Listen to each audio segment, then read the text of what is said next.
much for joining us today for one heck of an interesting talk. Y'all, we are in for a hoot. We have possibly one of the most joyful souls I've ever come across. And good Lord, we met at CSAP, the Council of State Association Presidents. I, honest to goodness, don't remember how long ago. Was that like 6 years ago? 5 years ago? Yeah, probably 2017, 2018. So 7-6. It's been a minute. It was prior to having this much gray, but there, y'all, we have none other than Miss Kara Jones, CCC-SLP, CBIS. She is a certified brain injury specialist. And her and I met. She's past president of Georgia to my past president of South Carolina. And I always laugh because scissus sounds like a scab and gaseous sounds like a wound. So we got the South band-aided and covered. But our paths have lovingly crossed over the years between CSAP conventions. I've had the joy of going out to Georgia to present a few times.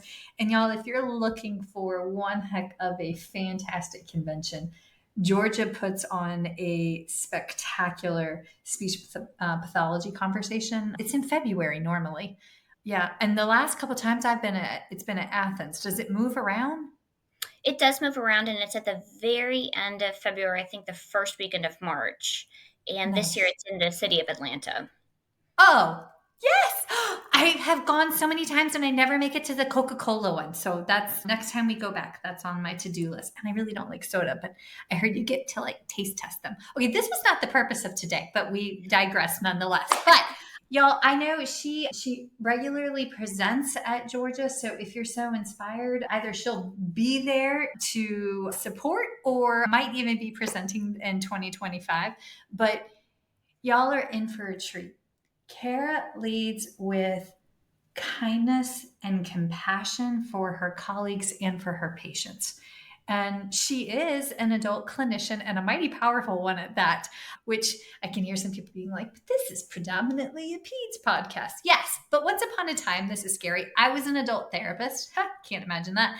And I know that a lot of us out there, PRN, or maybe we're going from the peds world into the adult world, or you're a student and you're trying to discern where your calling is. Either way, the reality is the individuals that we come across and we work with, a lot of them will have brain injuries, which is why we're there. And so when she made her Instagram post celebrating this endeavor, I was like, oh my God, we haven't covered this. We have to have it on. So without further ado, longest intro ever, but I like fangirl the hell out of you and think you're amazing. Hi, thank you so much for coming on. Thank you for having me. That was a wonderful introduction. I feel super pumped up. Okay, take us from the top. How did you become a speech therapist and wind into the world of adults and leadership and advocacy? Okay, so when I was younger, my cousins got home health speech therapy, early intervention, and preschool therapy at their house. And I would often spend some days at my cousin's house with my aunt, and I would get to see Miss Kim and everything Miss Kim did. And I was like, yep, that's what I want to do. I want to be Miss Kim when I grow up. Then went fast forward to graduate school. I was doing my early intervention placement, and I was like, maybe this is not exactly what I want to do. And it made me rethink, but I did an adult placement that I really enjoyed. And I didn't really think that's the path I wanted to take until I did my internship. After I graduated, I did actually still end up working with peds, but I worked in the schools for a couple of years. I didn't know that. Yeah, so I've worked in the schools in California, Wisconsin, and Georgia. Were you on a travel contract? I was traveling with my husband, so we were just moving around to different agencies. But then once I was in Georgia, I ended up wanting to spend, actually when I started in Wisconsin, I started working with adults and hospitals, and I just slowly migrated to full-time hospital work from school-based work. And so I've been at my same hospital for 10 years now, and I've done inpatient rehab, acute care, and now I'm in outpatient rehab. And so the outpatient rehab is primarily neuro, although we do get voice, and we do have a head and neck cancer clinic that we're building. Wait, what part of Georgia are you in? So I'm in the suburbs of Georgia. So Roswell is where I work, and I live in Marietta. Okay. That's, I'm like, All I know is Atlanta and Athens. And beyond that, one of my girlfriends, my husband's old work wife, we called Miss Wendy my husband's work wife. Miss Wendy lives just outside of Augusta, but like a little bit more north and rural. So that's, but if we, nobody's heard of her town. So she just goes, just go with Augusta. So that's my extent of my knowledge. It's great. Went to Mississippi a couple weeks ago and wasn't sure if I was east or west of the Mississippi. And my son was like, Mom, you really need to study a map before you go places. I was like, yes, sir. Noted. Okay. General curiosity. How did you prep and ready your brain and your skill set to go from peds to adults? Because I started in the schools as a speech teacher, but when I went into the hospital for adults, it was overwhelming and I felt horribly unprepared. So if somebody's listening and wants to contemplate that, what all did you do personally? I was fortunate enough to jump into the adult world the year that I got my C's, so that second year of working. And I was fortunate enough to get a mentor at the company I was working Amazing. at. So that was very helpful. And then, in addition to mentorship, it's been a lot of continuing education, getting to know people, using the internet to reach out to people, take courses. It's been a lot of that, but I've had mentors along the way. I'm a big proponent of there's no speech therapy job that's easier or harder than another, and there's no setting that is inherently easier or harder than another. Being Yes. a medical SLP can be just as challenging as being a school-based SLP. It's just a different challenge. And so I get a little angry at the gatekeeping in the medical SLP community, saying you don't have the knowledge and we don't have the time to give you the knowledge. But then there's places that have all these staff shortages because we can't find therapists who are properly trained, but we're not giving them the opportunity to train. So that's one of Yeah. my soapboxes that if No. someone wants to learn, let's, help each other and help each other learn. Yes. It's the same in the PFD world. There's so much gatekeeping in the PFD world or pediatric reading disorders, but it's a disservice because we need allocated time to be able to pour in and do mentorship. And if we don't carve out the time to make that, then nobody is set for success. So, folks, if you're listening and you have yet to volunteer as a clinical supervisor for a graduate student or an undergrad, if that's appropriate for your work setting, or a CF mentor, please, you're never going to get paid back for it financially, but you're working to resolve the gatekeeping, right? Yes. Right. We say that, but also in the back of my mind, because of ADD, I'm thinking about the fact that we're going to put in a summer gate one day, like over between our trees. So I'm like thinking of, oh, what kind of gate should we put in between the trees? It's fine. I think the other part of gatekeeping too is you need to talk to your management and your Yes. supervisors about the limitations in Mhm. speech therapy training, even if you are somebody that did their C's, their CF with adults, but maybe in skilled nursing, you might not still have the skill set to work in a hospital. Yep. And it's important to make it clear and make it very transparent that mentorship is expected Yes. and it's just part of doing business in speech therapy. Yes, it is. And that's part. Yes, it is for every setting. And whenever you have a change in setting, you have to know the rhythm and rate of the new site. What are their spoken policies versus unspoken policies? The social rules with which we adhere. That's what I tell my son. You got to figure out what are the social rules that you adhere to, because different places have different rhythms. Oh my gosh, y'all can't see it, but her eyes are like, yup.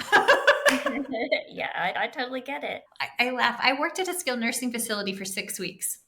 For 2 weeks, and then I gave my 4 week resignation.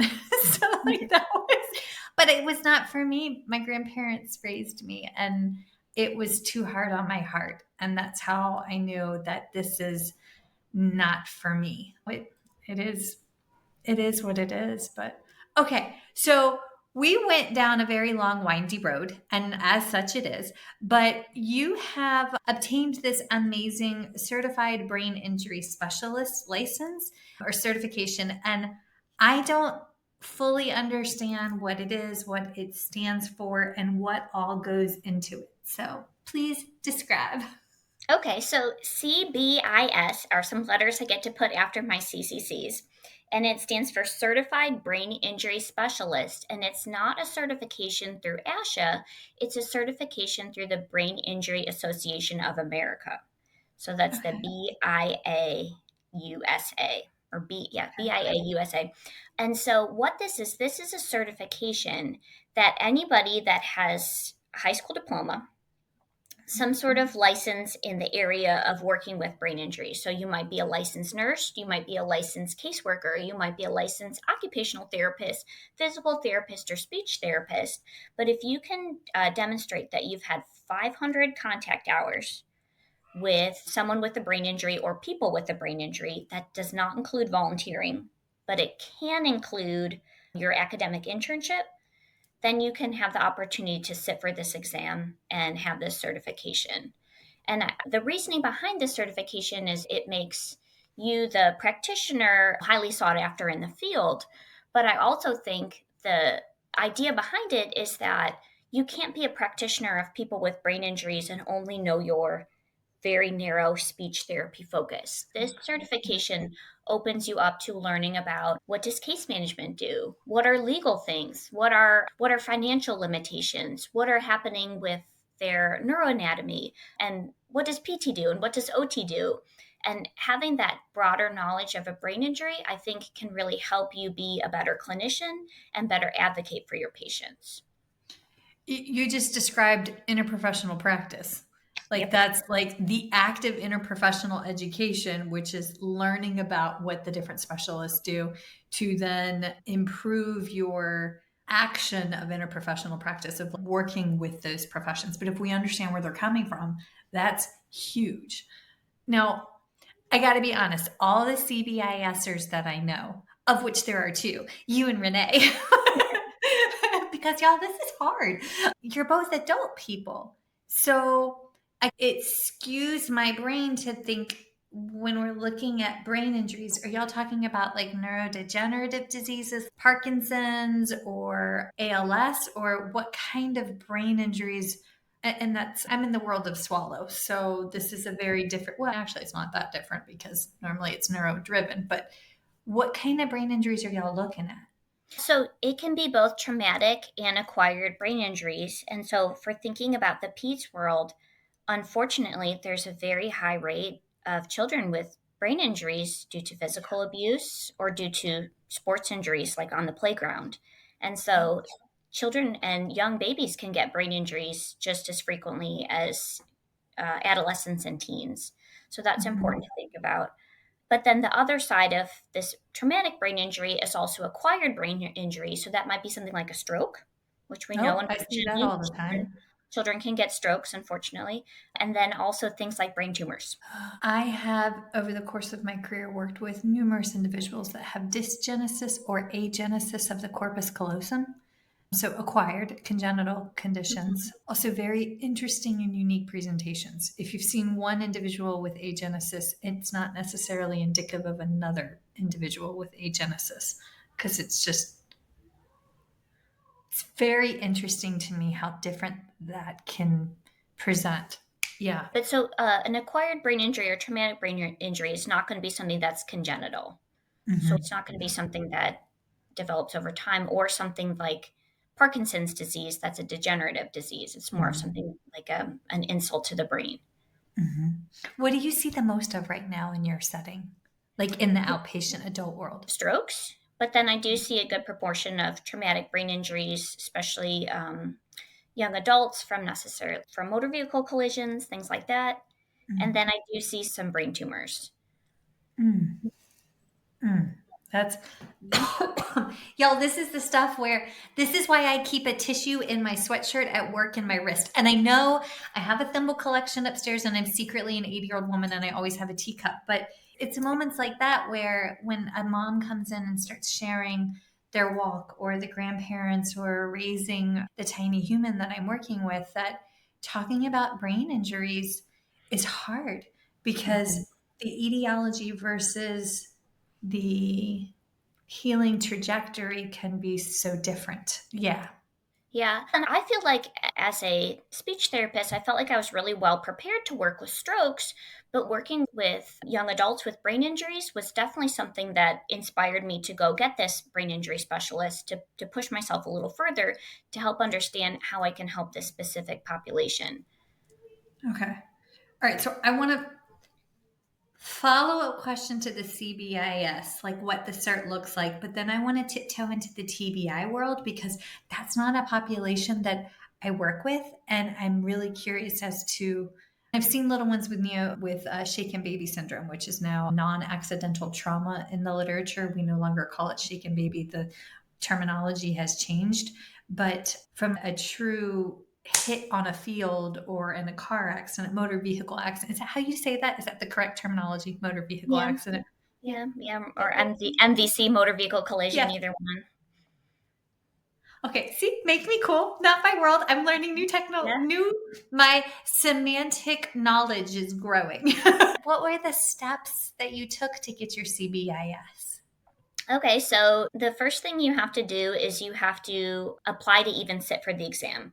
So you need to fill out an application where it's basically filling out a resume. This is my certification level, right? I'm a licensed speech therapist. This is where I've worked, just some basic demographic information. And then I needed my employer to verify that I've had that set number of hours, the 500 hours. But if that 500 hours can really add up when you think about brain injury includes strokes and brain injuries include TBIs and brain injuries include other Etiologies. etiologies like brain tumors and things like that, or any kind of gunshot wounds too. And yeah, so when I did the math, I was able to say, yeah, I've done about this many hours, and it's just a form for my employer to sign. So it wasn't like I needed like a very strict record the way that we need to have when we apply for our CCCs, for example. Yes. So that wasn't too hard to do. Once they look over everything and they approve you to sit for the test, now it's time to study for the test. And there's some different routes you can take. You can either sign up to do a training with a CBIS trainer, and so you can do that individually, or you can see if your workplace will let you do it as a group. Or you can get the book and do some self study. And the application fee is about $300, but it could be less if you're in a group. What route did you take? I signed up with a trainer and I was very happy with that. So the trainer I sat with, her name is Tracy, and she has a Instagram page that you can find her at TBI Med SLP. And Tracy was really great because she sat down with me for a couple hours each week for a month and just went over all the content with me. And it was a lot of content. Like, it's a lot. And I do feel like I learned a lot about brain injuries in school, or I learned a lot about neuroanatomy in school, but this was way, way more content and information. I legit don't think I learned. Okay, Carol, if you're listening, I know I took your neurocog class a very long time ago, but ma'am, it is gone. It's 20 years later, it's gone. But yeah, but also science has changed a lot in 20 years. So I'm sure what we learned back then is slightly different than today. So there's that factor as well. But was there anything that you were like, oh my God, that makes so much sense? How did I not know that when you were studying? That was the way it was for a lot of things. I think a lot of it was a lot of the content that's part of the certification is understanding how difficult it is for someone to live with a brain injury in the United States and all the terrible I had no idea. repercussions there are in between homelessness and being jailed and not being able to work and having repeat injuries and having mental health impairments because of it. And I think I understood that, but once it like sat down and taught me all those things, I was like, oh wow, this makes so much more sense now. But as who's helping an individual return to work after a TBI, this makes their ability to return to work so much bigger, because if they can't get back to work, that's when the homelessness comes on. That's when all these other problems happen. Cycles. Yeah. Yeah, and substance abuse too, right? It's can you help these people when they first come to you after their brain injury and help them down the right path, but sometimes it's a financial thing. And what I learned from studying to be a CBIS is that pretty much everyone is unprepared for having to deal with a brain injury, and They said like the stat was like 5% of individuals are prepared for the long-term financial strain of having a brain injury, which Hmm. is very sad. I think about on the tiny human side, the financial component of taking on the lifelong responsibility of having a child with a disability or a difference, however, an individual or caregiver chooses to look at it. And the inherent barriers of getting access to care for Social Security income, for getting Medicaid or Medicare to approve. And okay, we watched last week tonight with John Oliver. Love this show. A couple of weeks ago, y'all, he did an episode dedicated truly just to disability in America. And I'm going to cry. I have never seen my husband so hurt as I did when he watched that, because this is his brother, right? This is his brother who will come live with us, like Uncle Matthew. My brother in law has microcephaly as primary etiology, a cortical vision impairment, autism spectrum disorder, and intellectual disability. He is phenomenal. Uncle Matthew is a hoot and a half, and he's feisty, and he's getting feistier in his old age. He's 47, and he's got so many little gray hairs in his eyebrows now and they're just as unruly as my husband's. It makes me giggle. I want to trim them. But Matthew, one of the reasons we moved back to Virginia, and we're so grateful that my husband's career brought us back to our home state, is because had he gone from Virginia to South Carolina, he would have lost his Medicaid and Medicare waiver and all of his waivers because he transitioned. He would have had to go on our insurances and all of these things, which he has congenital brain malformations. He has a cortical vision impairment. His eyes are fine. His optic nerve is essentially non existent, and his occipital lobe is greatly compromised. Again, it was congenital. And this is a lifelong factor that his parents have had to work into retirement plans and trust funds and all of this. And then now that we're back, it's how do we put a wing on the house that meets his aging in place needs, which are very unique. But it goes back to his brain. But I say all this because John Oliver's episode on disability in America was so powerful. So, y'all, yes, he makes very inappropriate political comments. So don't shoot the messenger. But my family loves him. Yes. But I feel like that episode too was a call to action to all of us to really not just let this continue to happen. Like one of the big things on that episode were income barriers, where you have to keep your income low enough to show that you should get disability, but that is much below the poverty line. It hasn't been updated. It's just stupid things that we can advocate for our patients and for our family members and our loved ones, because I'm sure all of us know someone that's living with a disability. Yes, the cap is 2,000. Folks, they are not allowed, individuals that receive SSI income are not allowed to have more than $2,000 in their bank account. And that hasn't been updated since, what did he say, 78 or something like that? It was the 70s. Yeah. And for cost of living increase alone, it should be increased to 10 grand. And there is a bill on the floor of, I think it was of the House, that had stalled. But to me, this is a nonpartisan am I saying the right words? Nonpartisan, bipartisan bill. Like Yeah. everybody has somebody in their world that if we could elevate these levels, then God forbid something happens, but they would have money set aside. My Matthew would have money set aside for an emergency fund. Because I don't know about you, but 2 grand doesn't cover a lot nowadays. No. Ugh. Also, I'm so glad you watched that episode. Of course, you watched that episode. One of the things I love about you. Okay, but yes. Okay, so you had this lovely woman, and she is, and I followed her on Instagram, Mhm. TBI Med SLP. Beautiful branding, by the way. I love the branding. And she mentored the daylights out of you, Mhm. blew your mind, figuratively speaking, on the financial fiscal access barriers, which I didn't actually know were part of this assessment.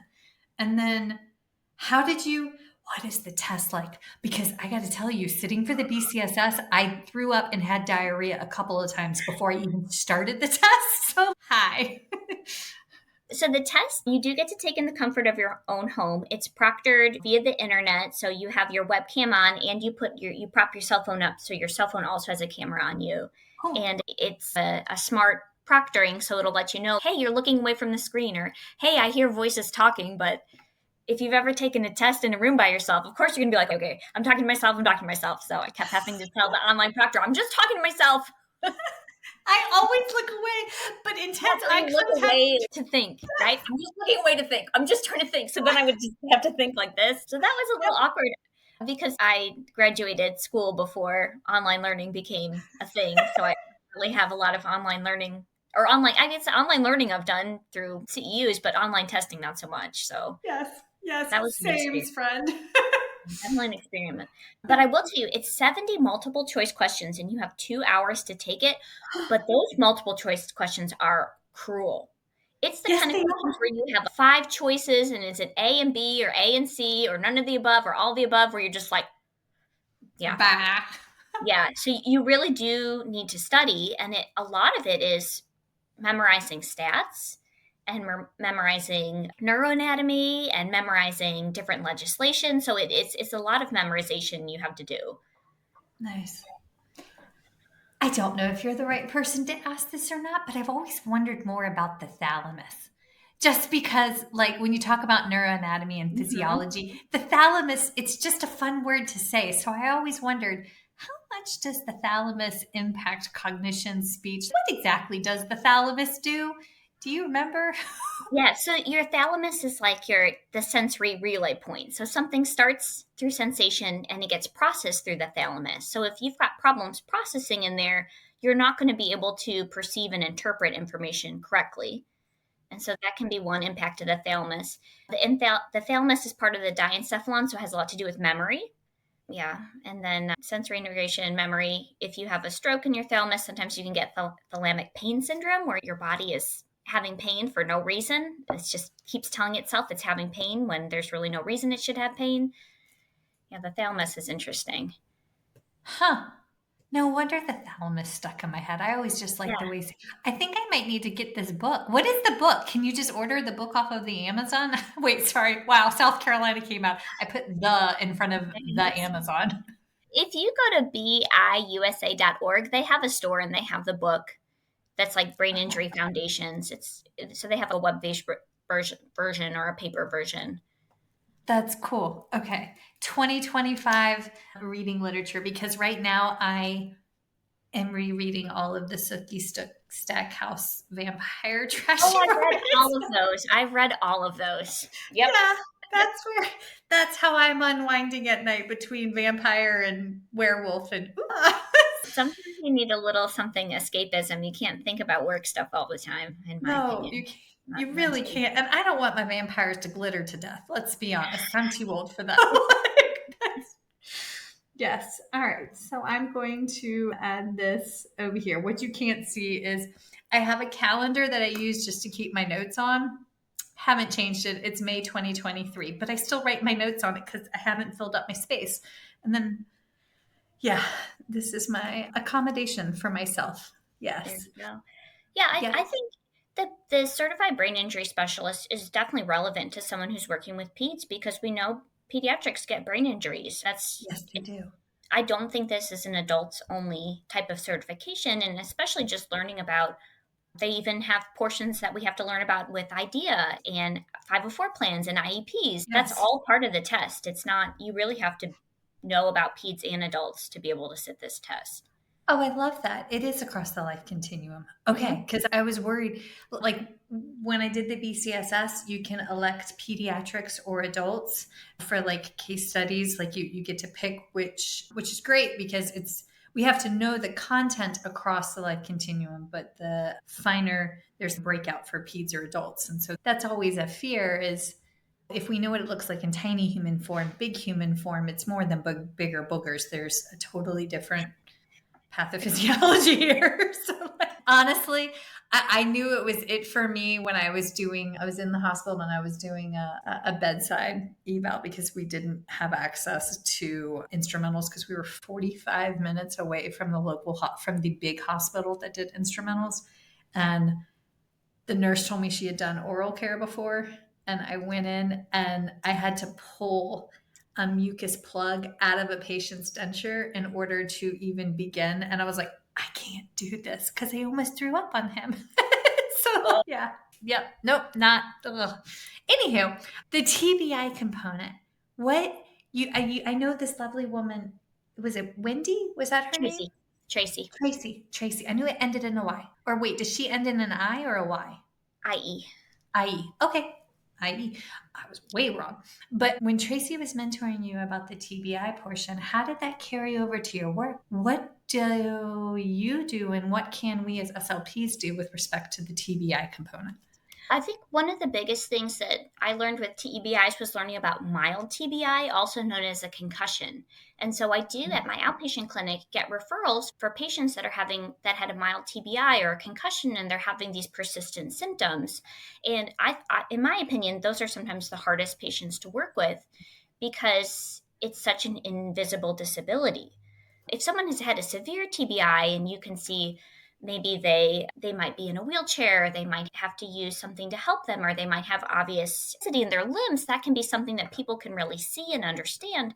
But when people have a concussion, there's nothing on their body that tells you that they might be suffering from the issues from a mild concussion, which could be persistent headaches, it could be memory problems, it could be social emotional problems. And so when they have these problems, it can be really hard for the patients to even accept and understands what's going on because they don't see themselves as they're having trouble navigating this world now that they're having this new issue that it's not very obvious. So one of the big things about a concussion is it doesn't show up on brain imaging. So that can be really hard for, I think, even sometimes poorly informed practitioners in the world to say your imaging was fine, there should be nothing wrong with you. And I think understanding that just because their brain imaging is fine doesn't mean that they're fine, that if they meet the criteria for having a concussion, then they have a concussion.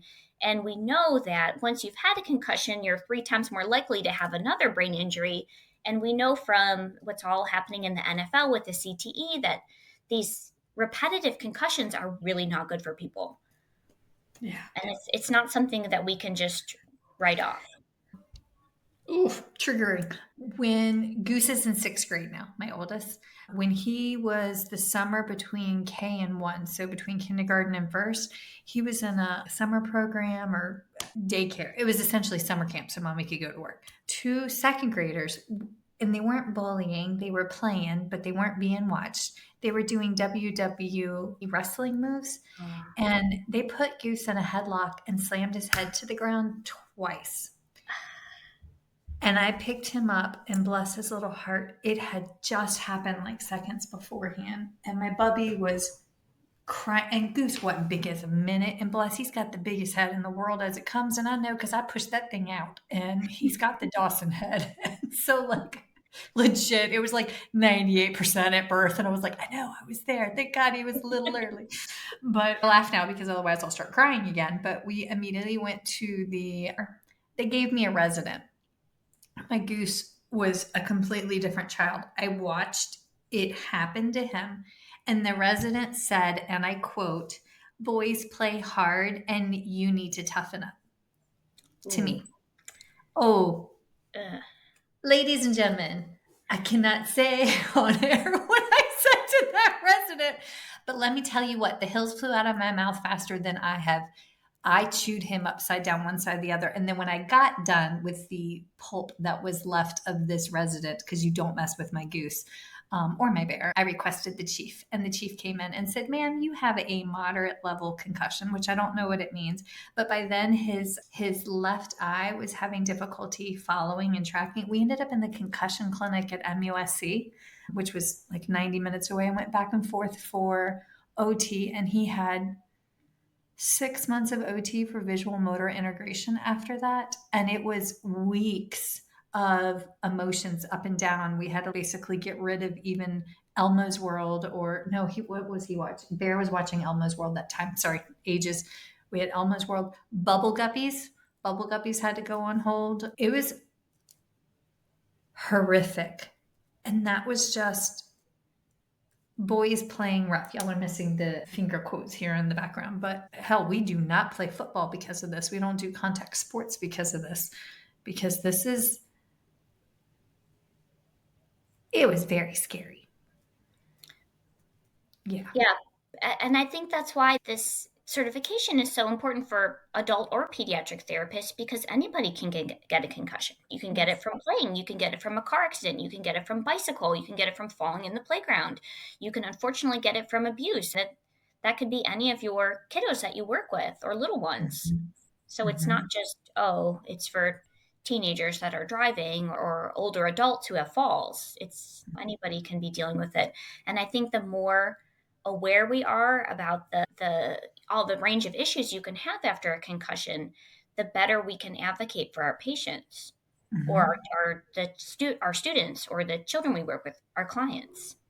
Yes. I mean, we're seeing that in the, sorry, dog is shaking in agreement. Also, dog is still alive. I'm very excited because dog regularly tries to die, everybody. This last week, she scratched her cornea on we don't know what, and her eye was all gooped up and swollen. And she's hanging strong at her 13 and a half. We're hanging strong.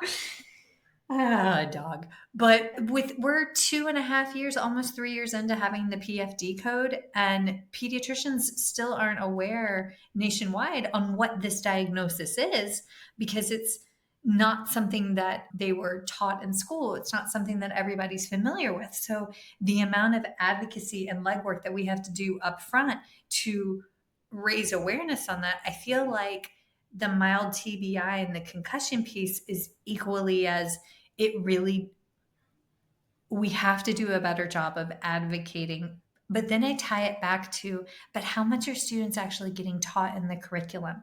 Because are we actually getting this embedded in within the academic sphere so that the students are prepped and ready for what they're seeing on the other side, like when they're practicing? I don't have an answer to that, just a question and a thought. Yeah. Yeah.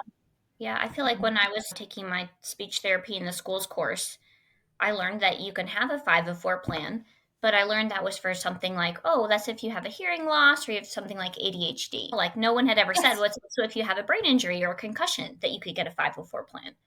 Yes. I didn't, obviously, but like that was never told to me. Hmm. Yes.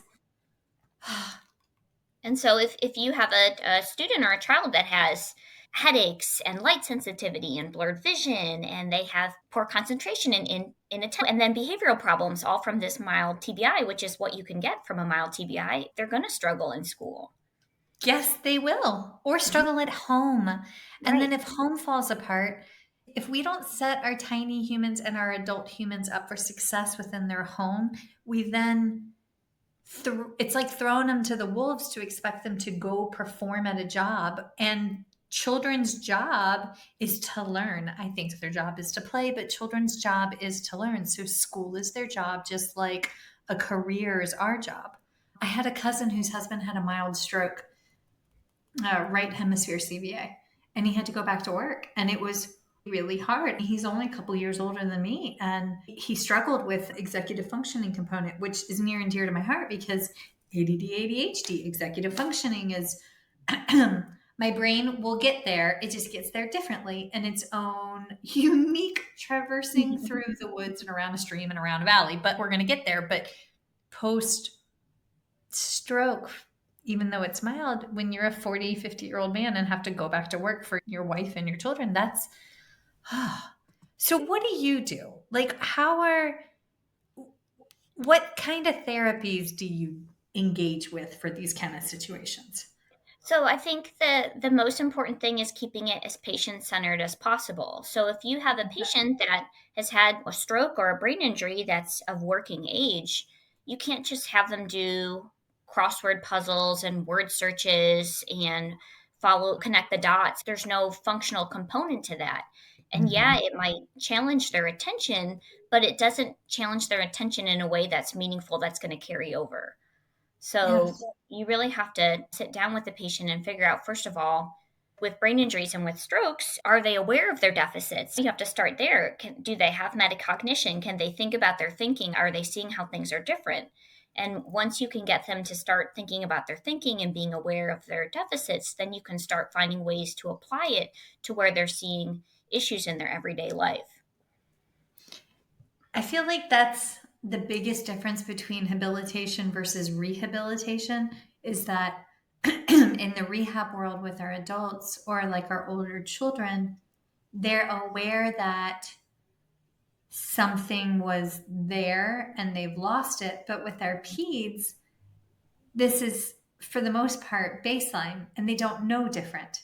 And so Mhm. when we're trying to get buy-in for care, for improvement, for accessing their environment through improved language or feeding, we have to get it's a different type of buy-in because they just yeah, it's a very different way to think about it. Metacognition, is this the word that you use? Thinking about their thinking? Keep out your thinking. I like that. Yeah. Well, and that's a big part of the executive functioning, right? If you're somebody that's a little scatterbrained and you know your brain takes longer to get there, it's not because you're stupid or you don't beat yourself up and say, I'm never going to think of it. You're just like, well, my brain thinks differently and I need to do things this way to get myself to work. And then that's fine. That's your metacognition telling you. Sucheta, right? Because yes, past president of Georgia, Sucheta has been on to talk about executive functioning disorder. And I have, in the middle of the night, this one thought that I keep going back to. I have accidentally overflowed the dishwasher, putting in hand soap as opposed to dishwasher soap a couple of times. Okay, so the first time was on accident. I didn't know there were different types of soap. I was a kid. But then after that, I was a broke college student. I was like, oh, soap. I'll just use like half as much soap. But no, it's very different types of soap. So now I genuinely want to know what is the ratio of Dawn concentrate that I can put in a dishwasher in a pinch without making it explode and come out the garbage disposal and the whole 9 yards. And when I told Suchetta this, and that is why you have ADD, my friend. But like, there's gotta be a correct answer to that. So, yeah. Yeah. Yes. Okay. Now, what are you have y'all? I love it. Y'all don't know the thought process that goes into keeping me on track and podcast. I always ask guests to come with questions. Send me the questions you want me to ask because I know we're going to go 14 different ways. And Cara went above and beyond and gave very specific, detailed questions, which I freaking love because that's not always the case. But there was one in here about statistics, and I am nerdy and I love good statistics. So, can you tell me your favorite statistics? Because that makes my heart oh so happy. Well, and I tried to make sure I could think of some statistics that really had to do with pediatric and children, just so the listeners of this podcast feel like, okay, this is talking to me. But just to start off, we were talking about mild TBIs and concussions. 75% of all TBIs are a mild TBI. So it's very important about concussions. That's a huge proportion. There are 2.5, million or billion, 2.5 million people sustain a TBI annually, and it becomes the second most prevalent disability in the United States. That's a huge second most prevalent disability. The disability before it was depression. Which I feel like there's an overlap. If you have a TBI, then you're Mhm. at increased risk, like you mentioned earlier, for a mental health disorder, and Mhm. depression could be one. Oh, Yeah. this is sad. Yep. Yeah. So 13.5 million Americans are living with a brain injury right now, and that's 4.5% of the US population. So out of 100 clients you might see, four of them are definitely going to have a brain injury. That's Yes. depending on And your my setting, it might be caseload is more. yeah, my caseload's way higher than that, statistically speaking. So the rates of TBIs in general have been increasing over the past between 2000 and 2010. So there's more TBIs happening. But what is also encouraging is less people are dying from TBIs. It's like preemies. There's Mhm. more preemies being born that are saved, but are we on the other side prepared to support them within the framework of early intervention and public schools? And I worry that not necessarily, because the more medically complex you are, the more likely you are to have peds dysphagia. and require a feeding tube. And our schools are just not, at this moment, they're not all set for that. So is it car accidents? Is it sports injuries? What's causing the increase? Do we know yet? Or is it too many different factors I rolled think in? it's too many different factors. If I was to guess, this is not an actual stat, but if I was to think about a reason why, I would think, first of all, it would probably have to do with our aging population, because we know a big proportion of brain injuries or acquired brain injuries could be strokes or they could be falls in the elderly Mhm. population, right? So if we have an aging population that's more likely to have strokes or falls, then the brain injuries might increase, but it also might be increase in risky behavior, right? ATVs, motorbikes, motor vehicle collisions. It might be that too. Sports. Mhm. I'm only laughing because we are so risk averse as a family because of what happened to Goose, but I really want to get a trampoline for the kids. And my husband is like, why? Of all of the things, should we get a trampoline? And I'm like, I really like jumping on trampolines. Now, pelvic floor therapy, will I pee? 100 freaking percent. I will tinkle a little jumping on the trampoline, but I think it would be fun. And it's like a rite of passage for kids to have a little trampoline. But as he pointed out, I didn't want a little one, and he's worried about head injuries. And I'm like, yeah, there's a reason God had you and I record today, because he was like, let's look at the statistical. This is my engineering husband. Let's look at the statistical safety of a trampoline. Y'all, because of Cara, I am no longer going to make a solid argument for a trampoline for the backyard. Yeah, but you're right. Yeah, yeah. And it's, I think there's plenty of things that we can do to keep children safe from things like bicycle accidents, like wearing a helmet, right? There's doesn't mean you. That's why I freak out anytime I'm like in my neighborhood or driving around and I see kids without helmets on. I'm like, put the helmet on. Yes. Brain injury makes me go crazy. We had a little girl in our subdivision back in South Carolina whose mom just let her tear up the subdivision. We were right downtown. So that's a safety issue, anyways, because we were in the state capital. But she got hit by a car. And luckily, she was safe. Technically, she hit the car. She ran the stop sign, but she was 7 running the streets, went straight down a hill and T-boned the car and bounced off. And I happened to be in the front yard and helped hold her down while we were waiting on 911 to get. I have never been so angry in my life, but like, where's our parents? I don't know if they ever found the parents. Helmets are important. She was not wearing one. Yeah, helmets are how we don't call it shaken baby syndrome anymore, but unfortunately, that non-accidental trauma is the cause of 80% of deaths from head trauma for children under the age of 2. That's Ay. yeah. That's a sad one. And then 67% of children with a TBI, it's due to physical abuse, Mm. which is sad to think about, but that might be a child you encounter on your caseload. You can't, just because it's bad to think about doesn't mean you can ignore it. Yeah. Yeah. Also, and y'all, it can be very challenging when you're working with a little one that has had this as their PMH, past medical history, to access medical records. For circumstances like that, getting the medical records is so challenging because they're often sealed in court cases, or they go into the foster system and the new foster parent might not be able to access originals. So it's I have one little guy that I'm working with, and it has been very difficult because the caregivers are trying to be the best historians they can. However, they don't understand the extent of the child's brain injury and they don't have access to, nor does the pediatrician. And the pediatrician, her and I spoke extensively. We've tried to advocate and we can't get through. So, Yeah. yeah. Yeah. Yeah. Mm. Yeah. Yeah. A lot of the brain injury stuff can be pretty heavy, but then looking at from that rehabilitative side, we can help people recover from that, or we can habilitative side, we can help them go on to live functional lives if we help them navigate through. Here's some different legal things that might help you. Here's some different avenues to look into. Here's some different ways to advocate for yourself. Yes. Do you do anything with assistive tech or AAC, or do you get to pull that into your outpatient setting? Yeah, we do. Oh, I love that. That's have not done a lot with Toby Dynavox yet, not for lack of trying. We've just had the position in our geographic area has changed 3 times in the 18 months that I've been here. So it's been a little hard to peg people down, but fingers crossed we will get there. But that having those tools easily accessible and in the clinic has been incredibly helpful for me to be able to pull out a different tech to try with the patients. So, Mhm. yeah.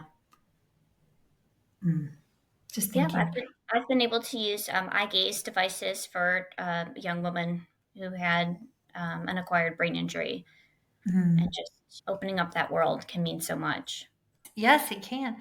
What about co-treatments? Has this process, the CBI certification, as well as working with TBI patients, do you find yourself doing more co-treatments with OT or PT or doing more advocacy with like in a professional practice? In the outpatient setting, it can be hard to do coat treatment sometimes, and sometimes the patients don't always want it because they're like, I want my hour of speech, I want my hour of OT. We do a ton of collaboration. So if we're working on return to work between speech and OT, we're going to try and figure out what are the skills we need to address, what are things we can do together, what can we make sure that we're touching on the same things. And so I'm fortunate to work in a clinic that is very collaborative, Love and that. all the therapists I work with are have very similar mindsets to myself, that I never feel like patients are not getting what they need where I work. I feel like this is the best place for you to go. Um, Love that. yes, because like I said before, if you're not providing care that's patient centered and you're just treating the diagnosis and not the person, I can't work with you. I don't know. Like, I just can't. I won't be able to handle it. I've been told to before that I'm a little too passionate, but I'm sorry. I have professional integrity, and if Yeah. I'm going to work No, but you're professionally, gonna, let's do it yes, for the patient. that's y'all, I told you she was fiery and passionate and I loved her. Yes, this is why. If you're gonna get a righteous anger, then you might as well get a righteous anger to do the right thing and to see it through and for it to be done well. And that's down to our documentation. I hate writing reports. I hate writing reports. And the complexity of some evals are just literally exhausting. But our documentation justifies treatment. Our documentation justifies intervention. And insurance companies, especially private insurance, will come back and look at it and say, is it enough? Is this right? Does this meet muster? And each state has different guidelines according to their CMS manual. So God help you if you learn it in one state, Michelle Linwood Dawson, and then you move to another state, Michelle Linwood Dawson, you're going to have to learn a whole new set of rules. And that's huzzah, we're going to get there. Yes. Yeah, No. it's a lot to be able to. Like I said, there's no setting that's easier than harder than another, because I've done acute care, which is not so much justifying what I'm doing as much as I'm just running around doing everything diagnostic wise. Yep. Outpatient can be just as challenging because you might have the same patient and you're constantly trying to justify what you're doing for them and trying to come up with a creative plan that's going to meet their needs so they can get the best outcome. Yeah. Yes. Challenging. Okay. Ooh, dog is groaning in support down there with her little bitty self. Is there, if somebody is listening and they want to take on working, if they're not specifically working with individuals that have traumatic brain injuries, is there a course or a resource that you would recommend that they pursue or look into? So if they're not particularly working with traumatic brain injuries, but they want to learn more about it, I think maybe starting with just general your state organization's convention is always a great place to start. Yes, it is. Yes, it is. Just because, if you go to a general convention, that can be a great way to dabble in things in topics you haven't touched on before, and kind of network with some people in your area or people nationally that are working in it. And you might find that you meet someone or you listen to someone that's very inspiring, that's opening the door for you. Mhm. So I'm a big Yes. fan. Love that advice. Okay. And if somebody wants to pursue the certified brain injury specialist, what was the website that you recommended? It's www.biausa.org. But if you just search CBIS on Google, it should come up. Beautiful. Okay. And then is there any, before we go into the goods of getting your contact information and your favorite donation spot, is there any final thoughts that you have that was just like your aha, this was the right thing for me moment? That's a hard question. I know. I hope that people understand that if you're a speech therapist, it doesn't matter what setting you work in, you're going to work with someone with a brain injury. I think that kind of was the aha for me as I went through this training is, oh, this is not just outpatient. This is not just acute care. This is all walks of life and all settings. That's how I feel about feeding disorders. No matter where you are in the peds world, it will find you because 1 in 5 under the age of 5. Like that's huge. Mm-hmm. Yeah. Okay. Thank you. Oh my gosh. Thank you. I'm trying to be respectful of our time because I know that I will continue to babble away with you and go over. But if somebody's listening and they want to learn from you or they have a question or a follow-up question, how can they reach you? Well, you can reach me by email. It's kajonesslp@gmail.com. That's K as in Kara, A as in Ann, Jones, SLP. But you can also follow me on Instagram, Speech Lady Kara. I love that. Okay, wait. Is your middle name actually Ann? Yes. With an E or 2 N's? ANN. Yep. That's my little sister's name, Jennifer Ann. But my dad called her Squat and Squab, which is a baby dove, and I couldn't say Squab, so I called her Squat. And then Bear couldn't say Squat, so he called her Aunt Twat, and it stuck. So now my sister is henceforth Aunt Twat for the rest of her life. Oh no. Amazing. Okay, so Speech Lady Kara, not Aunt Twat, and Speech Lady Kara, thank you so much for coming on. Wait, your favorite, if somebody wants to donate, if they have a spot for love money, where can they send love money to? So you can help out my friend Tracy, her 501c3 brain injury education organization. You can go to tbimedslp.com. And you can also follow them on Instagram, tbimedslp. Amazing. Oh my goodness. Okay, thank you for being you and just being passionate. You're never too passionate. It's always the perfect amount. I love it. And just genuinely shining a light. Our world is hard and you make it easier. So thank you. Thank you for having me. Yay. Absolutely. Okay, hold on one second. Folks, oh, I always forget this part. Check us out, First Bite Podcast on Instagram and on the land of Facebooks. We love it if you message us a speaker that you're interested in having on or a topic that we have or have not covered if you want us to cover it again, but just send us a message. But everybody, thank you for joining us.